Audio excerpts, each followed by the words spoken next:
This video is sponsored by War Thunder. Greetings, this is Greg. The Grumman F6F Hellcat has to be considered one of the best fighters of the Second World War. I wouldn't go so far as to say the Hellcat was the best fighter of the war. That would be hard to back up for any contender, but a strong argument can be made that it was the most successful fighter of World War II based on battles won, numbers of frontline combat aircraft shot down, and kill ratios. Carrier-based U.S. Navy Hellcats shot down more Japanese airplanes than the P-38 Lightnings and F-4U Corsairs combined, and that's including land and carrier-based Corsairs. You could add to the total U.S. Marine and Royal Navy Hellcat kills, making the stats even stronger in favor of the Hellcat. While doing this, the Hellcat achieved a kill ratio of 19-1. The best overall kill ratio for any fighter during the war. What's interesting is that in terms of performance, the Hellcat was not that great. There were many planes, both Allied and Axis, that had better performance than the Hellcat, so its success was due to other factors that combined in such a way that it had the edge in real-world combat, and some of these factors, as far as I know, have never been discussed in a video, so let's get started. In 1938, Grumman started work on the design of the Hellcat. Started is the key word here, not finished. The production version would not be ready until October of 1942, so almost 4 years later. The Hellcat prototype, the F6F-1, was powered by the Wright R2600. It made its first flight in late June of 42. That makes the Hellcat the only frontline U.S. fighter of the war to have its first flight after U.S. entry into World War II. That's very important. It means that Grumman was able to bake into the production version lessons learned in combat with the Japanese. After the flight of the first prototype, Grumman had a lot of opportunities to further improve the airplane based on new information coming in before the design for the production version was finalized. For example, shortly after the Battle of Midway, just around the time of the prototype's first flight, Grumman engineer Leon Swerble met with Commander Jimmy Thatch in Hawaii. Thatch was one of the most successful U.S. Navy fighter pilots at the time. Thatch explained to Swerble what the new fighter would need in terms of performance, and it was obvious to Swerble that it would take more power than the R2600 currently fitted to the prototype could deliver. Thankfully, Grumman had been eyeing the larger Pratt & Whitney R2800 for a while, and although it was a bit heavier than the R2600, it was of slightly smaller diameter, and it wasn't a big problem to put it into the Hellcat. The smaller diameter helped the pilots forward visibility a little bit as well, which is an important consideration for carrier operations. The extra power of the Pratt & Whitney R2800 would go a long way towards keeping the new fighter competitive, and the F6F-3 prototype with the R2800 first flew on July 30th of that year, so all this was coming together pretty fast. Also, about 2 weeks after the Hellcat's first flight, the U.S. recovered a crashed but fixable Japanese A6M20. Grumman was able to examine it. Butch O'Hare, another famous U.S. Navy Wildcat pilot, toured the Grumman factory and met with their engineers in April of 42. He gave his input into what the new fighter would need. All of these things, as well as a large number of combat reports from Wildcat pilots, helped to optimize the production F6F-3 Hellcat. Grumman knew how much performance they had to bake into this airplane, and they knew where they could sacrifice a bit of performance for gains in other areas, like reliability, simplifying production, and ease of flying. From the time the production version rolled off the assembly line, it was truly ready to go into combat in its intended role, meaning it could operate off of carriers and had enough performance to overmatch Japan's primary naval fighter, the A6M0. This is in stark contrast to most of the other U.S. fighters. For example, the F-4U Corsair, which was designed as a carrier fighter, was initially considered unsafe for carrier operations by the U.S. Navy. It had a number of problems: poor visibility, poor stall behavior, and it tended to bounce on landings, which would be bad enough by itself, but this plus the pitch angle on landing also caused the arrestor hook to often miss the wire. All of these problems were eventually solved, but the Corsairs missed out on carrier duty until late in the war. The U.S. Army Air Force fighters had issues holding them up as well. The early Republic P-47 Thunderbolts, meaning the B models, had a center of gravity problem, a fabric-covered rudder that had serious issues, and the plane didn't have provisions to carry a drop tank. Republic had to lengthen the fuselage to solve the center of gravity issue, which they did for the C and subsequent models. They also added a metal rudder, solving that problem, and added provisions to carry a drop tank with the C2 and later models. So Republic fixed everything, and the P-47 became a really good fighter, but it did not come out of the gate that way. The North American P-51 Mustang was much the same. The early versions were built with an engine lacking performance at high altitude. Now, in defense of North American, the British ordered the plane that way, and it did perform well down low, say below 15,000 feet. But to gain the capabilities the plane is now famous for, they had to swap out the Allison engine for a Rolls-Royce designed, Packard-built Merlin engine. More specifically, they had to swap in the latest version of the Merlin that had the dual-stage, dual-speed supercharging system, giving the engine a lot of capability up at high altitudes. Now, that wasn't all they had to do. The early version of the plane had problems with guns jamming, which is a big deal in a fighter plane, especially in a P-51, which doesn't have any provisions for the pilot to clear the jams. And the early versions only had 4 guns, so each jam represented a big decrease in firepower. In order to get the ultra-long range the P-51 Mustang became famous for, they had to add an additional tank aft of the cockpit, which introduced a center of gravity issue that was never really solved. The U.S. Army Air Force pilots just adopted tactics and methods to deal with it. The P-38 Lightning also had an entire host of problems with the early versions. I've made an entire video on that subject. As with the Thunderbolt and Mustang, the problems were mostly resolved, and the P-38 became a really good plane with the J and later models starting around mid-1943. But the big difference here is that the Hellcat was great from the moment the first F6F-3 rolled off the assembly line. It didn't have any early period of teething problems in combat or limitations holding it back.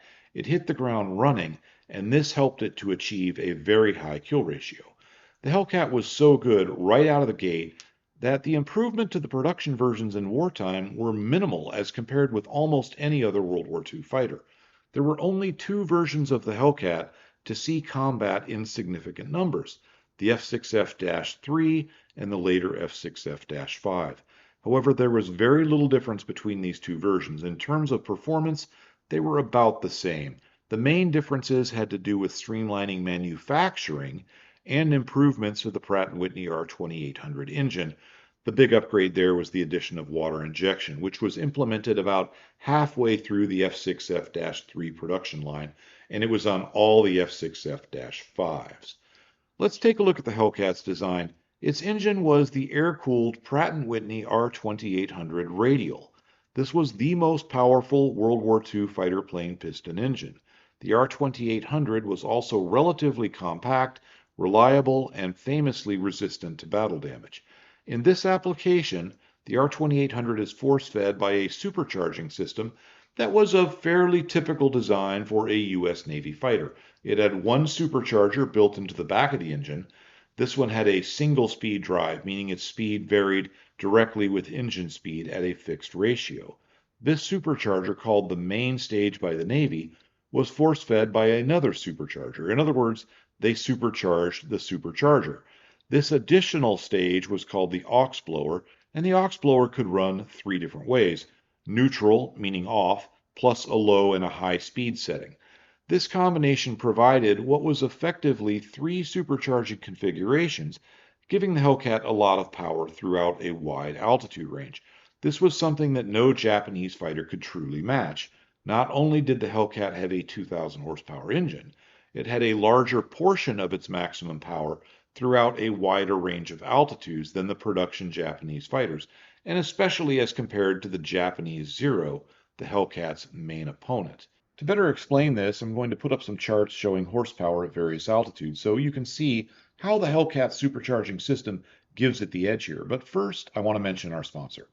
The sponsor of this video is War Thunder, the most comprehensive vehicle combat game to ever exist, and it can be played for free on PCs, consoles, and on mobile devices.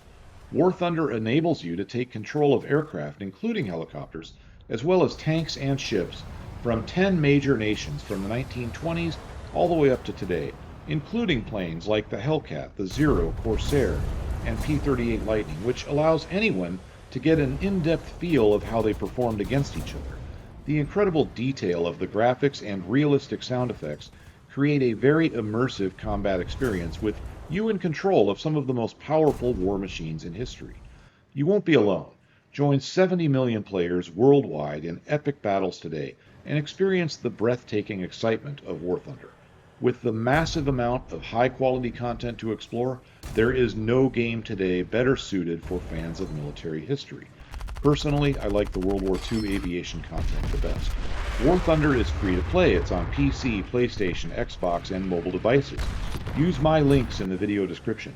New players, or those who haven't played in 6 months on PC and consoles, will receive a massive bonus pack rewarding you with multiple premium vehicles, the exclusive Eagle of Valor vehicle decoration, plus 100,000 Silver Lions, and 7 days of premium account. It's for a limited time, so don't miss out and start playing today. Back to our program, let's put up some charts showing horsepower at various altitudes for a Hellcat at military power, meaning not using water injection. I'll be using numbers from the Hellcat pilot manual, but I'm graphing it myself because it's just easier to explain this way. What you see here is the Hellcat's power versus altitude when using only the main stage supercharger. It shows 2,000 horsepower until about 1,800 feet, at which point power starts to drop off because the main stage supercharger can't maintain enough air pressure in the intake manifold to compensate for the air pressure decreasing as the plane climbs. As you know, in normal atmospheric conditions, an increase in altitude means a decrease in air pressure. That makes it hard for the supercharger to do its job as the aircraft climbs, and it's why you see the decrease in power with altitude here. However, the Hellcat has the aux supercharger, often called the aux blower, and when trying to maintain military power in a climb, it will engage the aux blower, the pilot will, into the low position at about 7,000 feet, making the power chart look like this. Note I erased the main stage power line above 7,000 feet here for clarity. As you can see, this configuration allows the Hellcat to maintain a large percentage of its 2,000 horsepower up to about 16,000 feet, where the aux blower in low starts to run out of breath. At this point, you might say, well, why not just run the aux blower in low all the time, or just size the main blower in the first place so it would be big enough to supply the needed air up to some higher altitude? Well, you could do that, and some planes were set up that way. The problem is that a supercharger configuration optimized for 16,000 feet is going to suffer big throttling losses down at sea level. I'll draw a line here to show what that would look like. You would no longer have your 2,000 horsepower down low. This is actually something like the way the Zero is set up, which we'll see.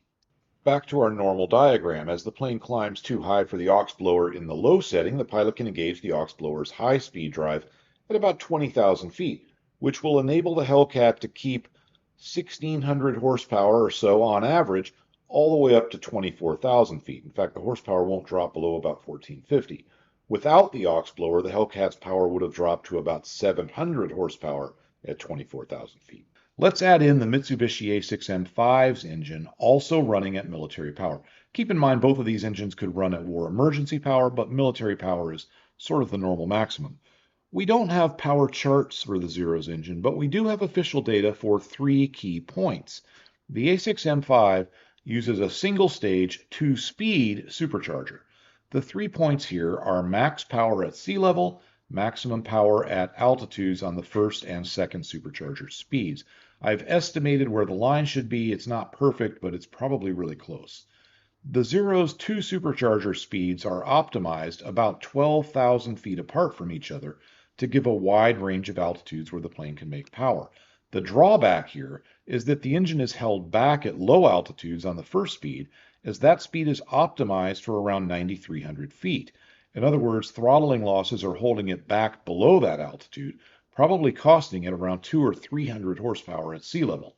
Losses hit it again after 9,300 feet due to throttling on the high speed, and then due to a loss of manifold pressure above 21,700 feet. There is a big range from about 12,000 feet to around 18,000 feet, where the Zero's engine suffers from having only 2 supercharger speeds, and of course it's suffering down near sea level quite a bit as well. Later in this video, we'll take a close look at Hellcat versus Zero Performance, and you'll see how these supercharger configurations play into that. Plus, I'll talk about the Hellcat versus some other Japanese fighters as well. But next, we need to talk more about the plane's design. One of the big differences between the Hellcat and other US fighters was the way the supercharging system was packaged. From a performance standpoint, it was less than ideal in the Hellcat, but from a production standpoint, it was great. Grumman packaged the engine, the aux blower, the intercoolers and oil coolers, as well as the ducting for all of this stuff, into the engine cowling. As compared to the Corsair, that made the Hellcat quite chunky.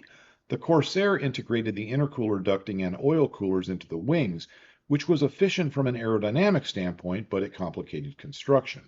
Both the Hellcat and Corsair run the R2800 engine. The early versions in each plane put out about 2,000 horsepower at around 52 inches of manifold pressure and 2,700 RPM.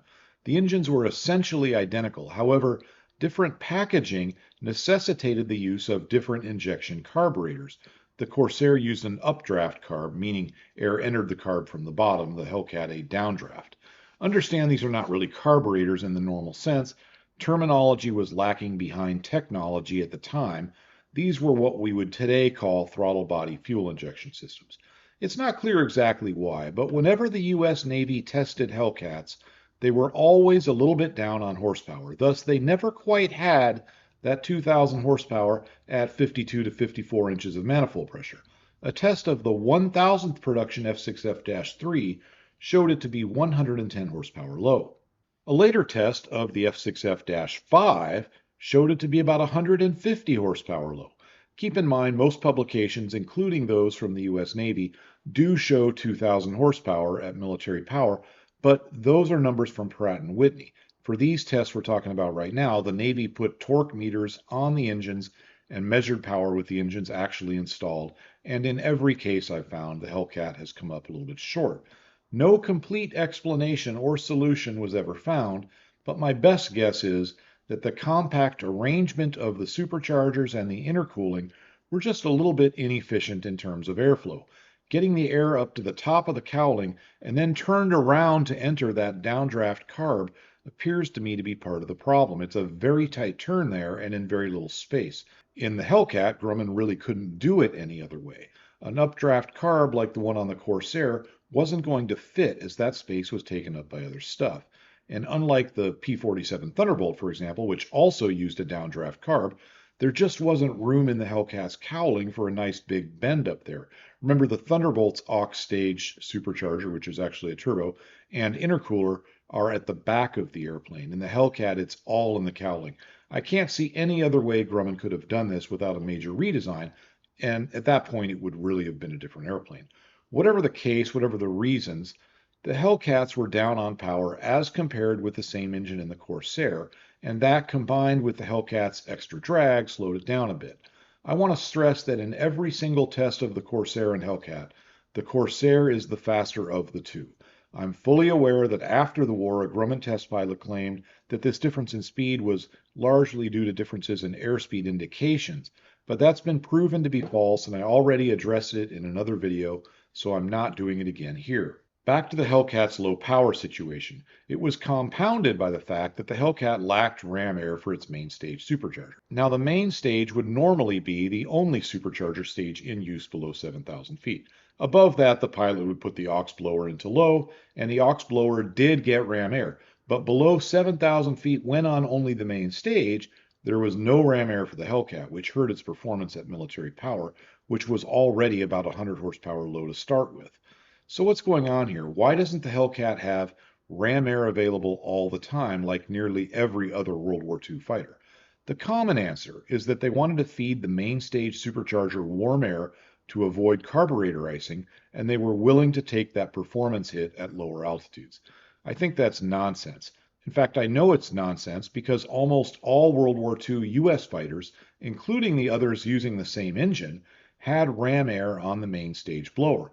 They addressed the carb ice issue with an alternate air source that could be used during icing conditions. You can see the control for it here in the Corsair's cockpit. It simply opens a little door that feeds hot air from inside the cowling to the supercharger. You will find the same thing in Lightnings, Thunderbolts, and Mustangs. Thus, there is normally no need to eliminate ram air for icing protection. I think the real reason the Hellcat lacked ram air on the main stage supercharger was simply a lack of space. They already made the cowling huge to fit all that other stuff in there, and they ran out of room. Let's take a look at the cowling. From the front, you can see 3 air ducts at the bottom. The center duct splits into 2 ducts farther aft. One of those 2 ducts provides airflow to the oil cooler. The other then splits into 2 again before those 2 branches rejoin into one and provide ram air to the aux blower. The 2 outboard ducts provide cooling air to the left and right side intercoolers. Looking at the side of the cowling, you might notice there are no cowl flaps down low. That's because the intercooler ducting runs through that area. The removable lower panels on the sides of the cowling actually incorporate the intercooler ducting. As you can see, when those panels are removed, since the ducting comes out with them, mechanics will then have excellent access to this area. However, when the panels are on, there isn't much extra space to plumb in a ram air system for the main stage supercharger. Plus, where would you put the extra ram air inlet? Those 3 at the front are already in use, and there really isn't anywhere else to put one.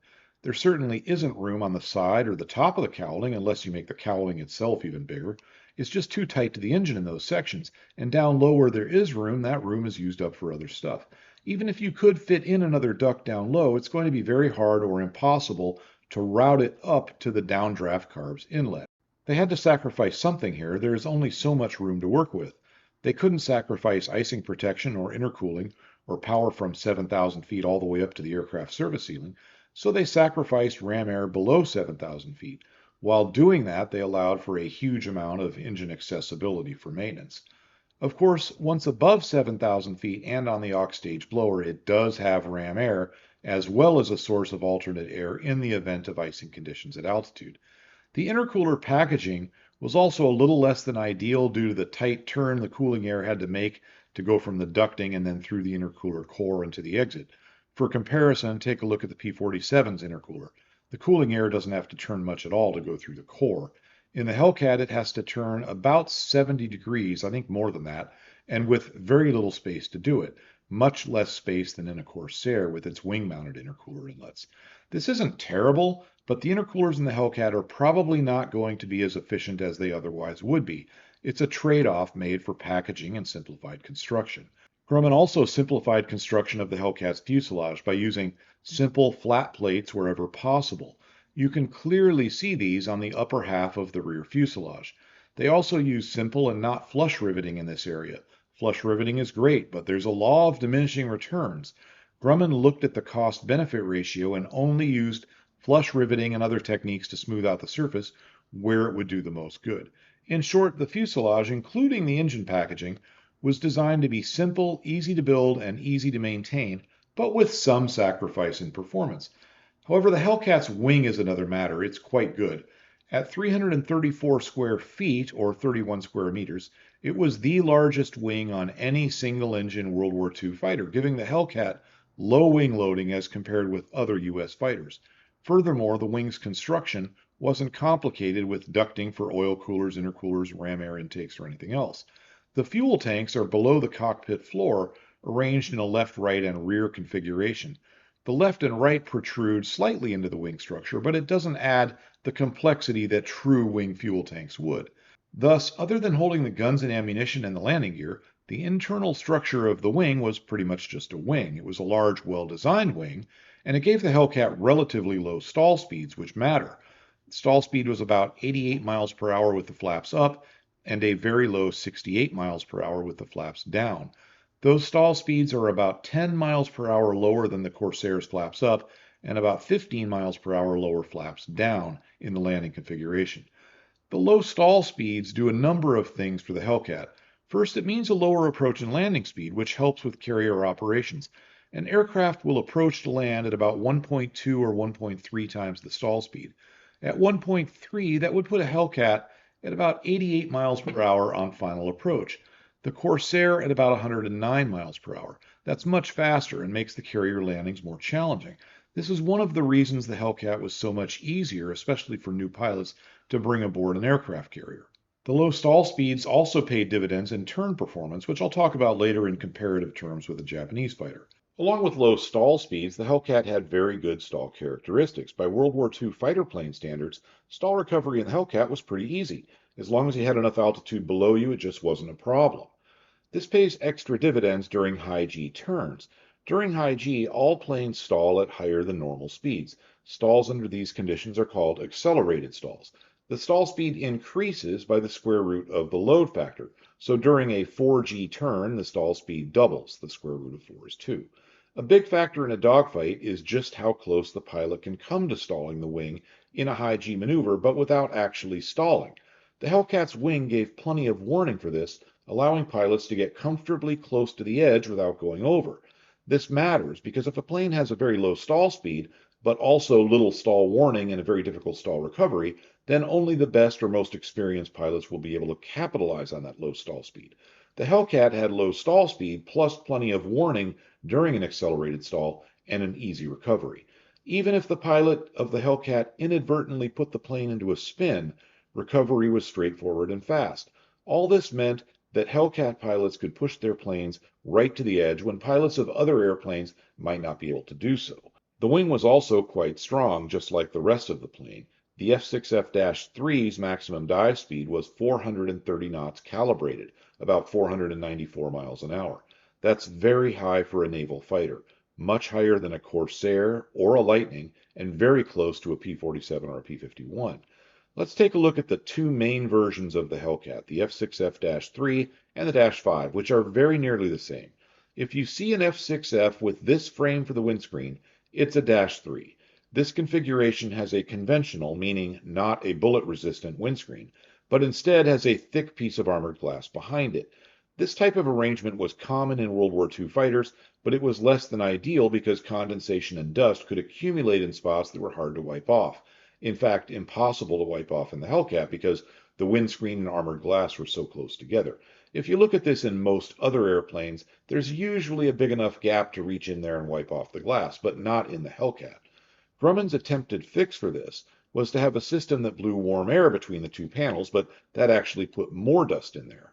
The ultimate fix was a redesign with different framing and armored glass for the windscreen itself. This is what you see on the F6F-5.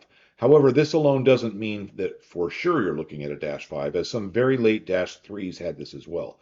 Not only was this a better way to do it, but I think it simplified construction as well as maintenance.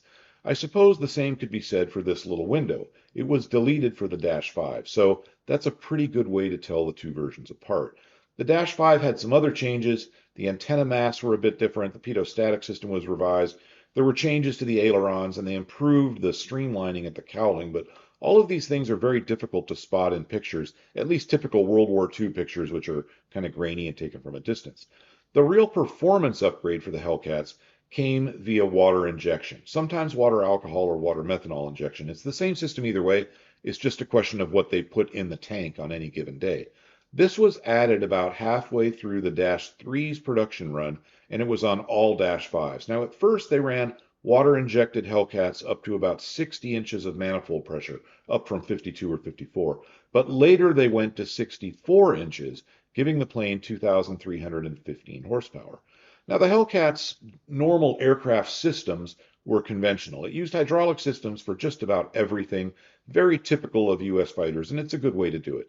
Hydraulics powered the wing flaps, the landing gear, cowl flaps, the shutters for the intercoolers, the shutter for the oil cooler, and handled gun charging. Now, they did not power the wing folding mechanism, but they did power the wing hinge lock pins. The wings used Grumman's stow wing folding arrangement, allowing a lot of these planes to be crammed onto an aircraft carrier. Grumman's stow wing was unique in that it didn't add any height to the plane, and it narrowed it to about the width of the airplane's fairly narrow landing gear. That landing gear, when retracted, folded back, and the wheels pivoted 90 degrees to fit into the wings. This is a lot like the setup on the Curtiss P-40 or a Corsair. The R2800 engine needs a big propeller, and this sort of ties into this landing gear design. The Corsair, Hellcat, and Thunderbolt all use essentially the same engine and with similarly sized propellers. There is a story out there that the reason the Corsair used bent wings was to get enough prop clearance for its big propeller. Even a casual examination of World War II fighters shows that cannot be the whole story, as the Thunderbolt uses a propeller of similar diameter, and it doesn't have bent wings. The Hellcat and Corsair, in many cases, used the exact same propeller, a Hamilton standard hydraulic prop with a 13-foot 1-inch diameter. Yet the Hellcat has only a very minor bend in its wings. The Hellcat's fuselage, as a function of the way everything is packed into the cowling, has a lot of depth in the vertical dimension. The wing is mounted pretty low on the fuselage as compared with its predecessor, the Wildcat. Obviously, the lower the wing is, the lower the wing-mounted landing gear will be. To add even more, Grumman used long landing gear. This is very different from the short, stubby landing gear you see on a Corsair. The difference here is that the Corsair's gear was intended to function as a dive brake and thus had to be able to handle very high air loads at diving speeds. Part of the way they made it so strong was by making it short. Making it short required more bend in the wing to help out with prop clearance. Grumman didn't do it that way. The landing gear is only landing gear in the Hellcat. It doesn't have a double duty as a dive brake. That means it can't take the speed that the Corsair's main gear can handle when extended, but it works very well as landing gear and it can be long enough to help out with prop clearance. Overall, the Hellcat was designed with considerable thought given to the balance between production requirements and performance. On the production side, this paid off in a big way. I don't have primary source data for this, but many secondary sources put the price of the Hellcat at $50,000 and dropping to $35,000 for the Dash 5s later in the war. That compares to about $70,000 apiece for a Corsair. So the Hellcat was an incredible bargain. Grumman kept production numbers up in part by keeping employees happy. They offered competitive pay, daycare for workers' children, they had company events like dances and softball games, but the most famous perk was something called the Green Car Service. This was sort of a super taxi service. I say super because they did a lot more than just get workers to or from the factory. With a phone call, a Grumman employee could get someone in a green car, or possibly a truck, to show up to help with whatever they needed. If you think you left the oven on at home, a call would send a green car to your house to verify the oven was off, or show up to help you change a flat tire on your way to or from work. Leroy Grumman was doing everything he could to keep employees happy and motivated.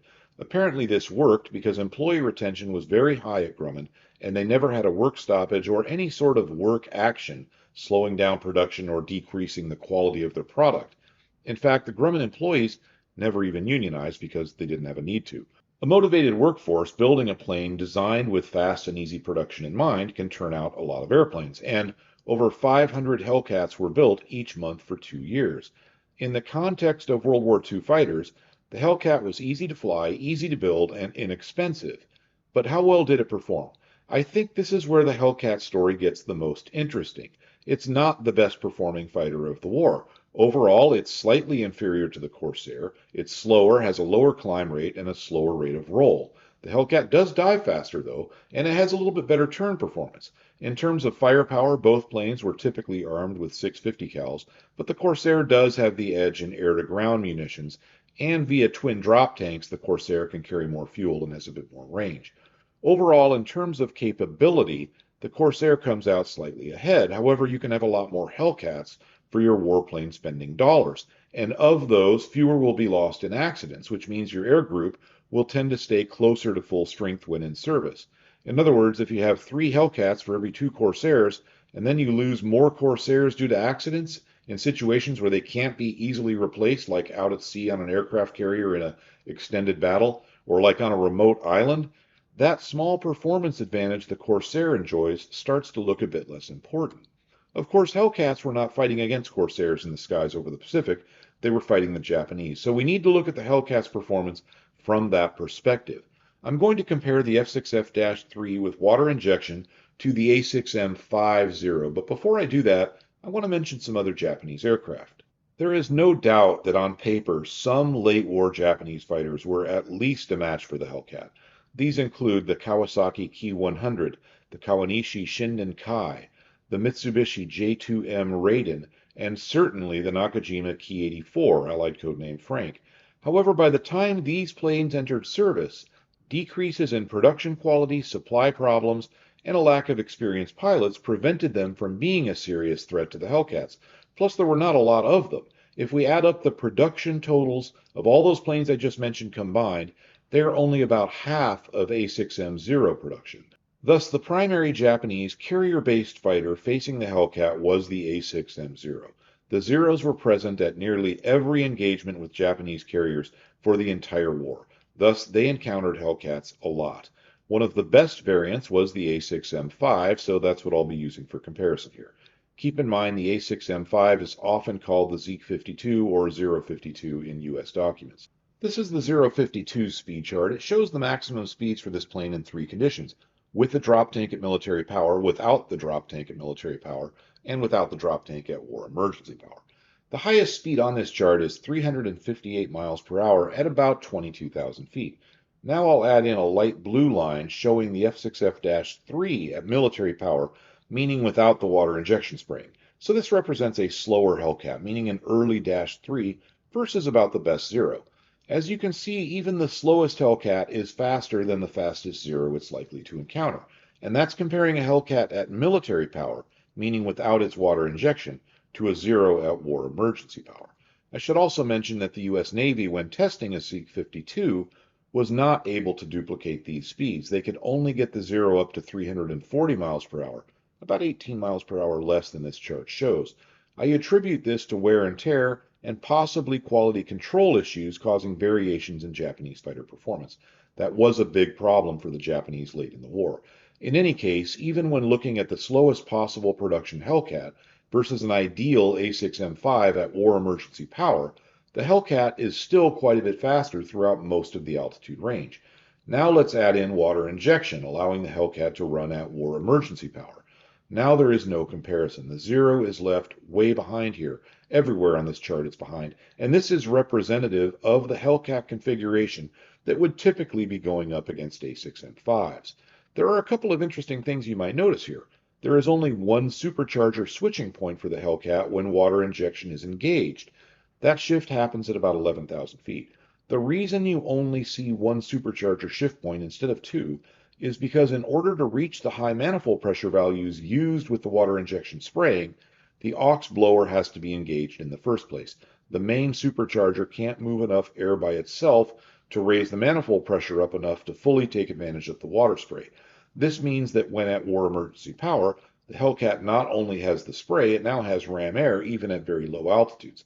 Of course, it also means it has some throttling losses down low, but it has so much power with the extra manifold pressure that it comes out ahead here. Also, the water injection doesn't do any good above about 22,000 feet because when you're that high, the superchargers just can't deliver enough air to make effective use of it.